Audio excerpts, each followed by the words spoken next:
Hi అండి, అందరికీ నమస్కారం. వెల్కమ్ బ్యాక్ టు గుడివాడ వంటలు. ఈరోజు మన కిచెన్లో రెసిపీ వచ్చేసి న్యూ ఇయర్ స్పెషల్గా చాక్లెట్ కేక్. మీరు కూడా మీ ఇంట్లో ట్రై చేసి ఎలా కుదిరిందో నాకు కామెంట్ సెక్షన్లో కామెంట్ చేయండి. ఇలాంటి మంచి మంచి రెసిపీ వీడియోస్ కోసం మా ఛానల్ని సబ్స్క్రైబ్ చేసుకోండి.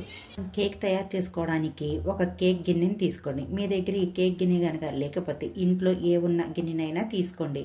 కొద్దిగా ఆయిల్ని అప్లై చేసి బటర్ పేపర్ని అప్లై చేసేయండి. మీ దగ్గర బటర్ పేపర్ లేకపోతే కొద్దిగా ఆయిల్ని వేసి మైదా డస్ట్ చేసి రెడీగా పక్కన పెట్టుకోండి. ఒక గిన్నెని తీసుకొని జల్లెని తీసుకోండి.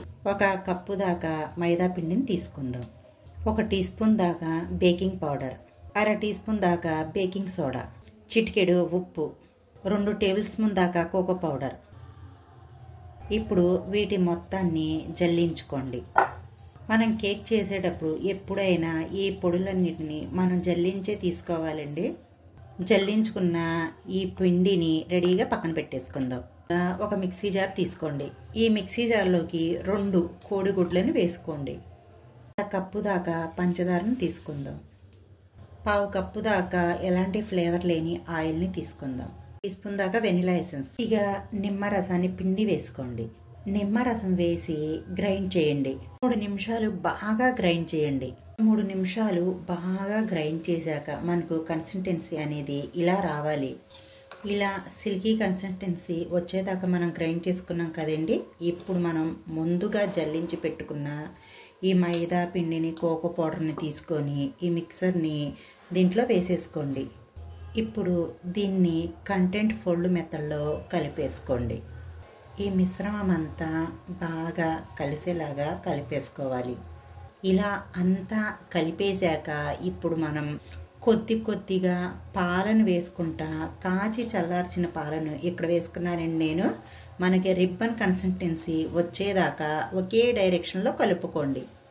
ఇక్కడైతే ఫ్రెండ్స్ నాకు మొత్తం ఒక 1/2 కప్పు దాకా అయితే పాలైతే పట్టాయి. చూడండి, కన్సిస్టెన్సీ అనేది మనకు ఇలా రిబ్బన్ కన్సిస్టెన్సీ రావాలి. ఇప్పుడు మనం ఇలా కలుపుకున్న ఈ బ్యాటర్ని కేక్ టిన్లో వేసేసుకుందాం. కేక్ గిన్నెలో వేసేసుకోండి. గిన్నెలోకి అంతా తీసుకున్నాక 2-3 సార్లు ట్యాప్ చేయండి. ఇలా ట్యాప్ చేయడం ద్వారా ఏమన్నా ఎయిర్ బబుల్స్ ఉంటే సెట్ అయిపోతాయి. మీ పిల్లలకి డ్రై ఫ్రూట్స్ ఇష్టం అయితే పైనుంచి కొద్దిగా డ్రై ఫ్రూట్స్ని వేసుకోండి. మందపాటి గిన్నెని తీసుకొని 10 నిమిషాల పాటు ఫ్రీ హీట్ చేసుకోండి. ఇలా లోపల ఒక స్టాండ్ పెట్టేసి పైనుంచి ఈ గిన్నెని పెట్టేసుకొని బయట మీడియం ఫ్లేమ్లో పెట్టి 10 నిమిషాల పాటు ఫ్రీ హీట్ చేసుకున్నాం కదండి. ఇప్పుడు మనం ఈ కేక్ టిన్నుని మధ్యగా పెట్టేసుకుందాం. ఈ గిన్నెని పెట్టేశాక పైనుంచి కవర్ చేసేసి మంటను మీడియం ఫ్లేమ్లో పెట్టి 25 నిమిషాల పాటు బేక్ చేసుకోండి. అయితే నేను ఒక 25 నిమిషాల తర్వాత అయితే చూపిస్తున్నానండి. చూడండి, కాస్త తడిగా ఉంది కదా. ఇప్పుడు మనం మళ్ళీ కవర్ చేసేసి 10 నిమిషాల పాటు బేక్ చేసుకోండి. మన కేక్ అనేది మన స్టవ్ను బట్టి కూడా టైం అనేది అటు ఇటు అవుద్దండి. మనం తీసుకునే గిన్నె సైజుని బట్టి కూడా అటు ఇటు అవుద్ది. మీరు చూసి బేక్ చేసుకోండి. మొత్తం ఒక 35 నిమిషాల పాటు అయితే బేక్ చేసుకోండి. 10 నిమిషాల తర్వాత అయితే చూపిస్తున్నానండి. ఈ టూత్ పిక్ని తీసి ఈ విధంగా గుచ్చి చూసుకోండి. ఇక్కడ నాకు తడైతే ఏమీ లేదు ఫ్రెండ్స్. మన కేక్ అనేది కరెక్ట్గా బేక్ అయిపోయింది. ఇప్పుడు మనం స్టాప్ చేసేసుకొని గిన్నెని బయటికి తీసేసుకుందాం. నిదానంగా తీసుకోండి. చేతులు కాలే ఛాన్సెస్ ఎక్కువగా ఉన్నాయి. పూర్తిగా చల్లారనివ్వండి. పైన నుంచి ఏదైనా క్లాత్ని కానీ ప్లేట్ని కానీ వేసేయండి. పూర్తిగా చల్లారాక డిమోల్డ్ చేసుకుందాం. కేక్ అనేది పూర్తిగా చల్లారిపోయింది కదండి. ఇప్పుడు ఈ ప్లేట్ని ఇలా వేసేసి ఇప్పుడు రెండో వైపుకి ఇలా తిప్పేసి ఇలా ట్యాప్ చేయండి.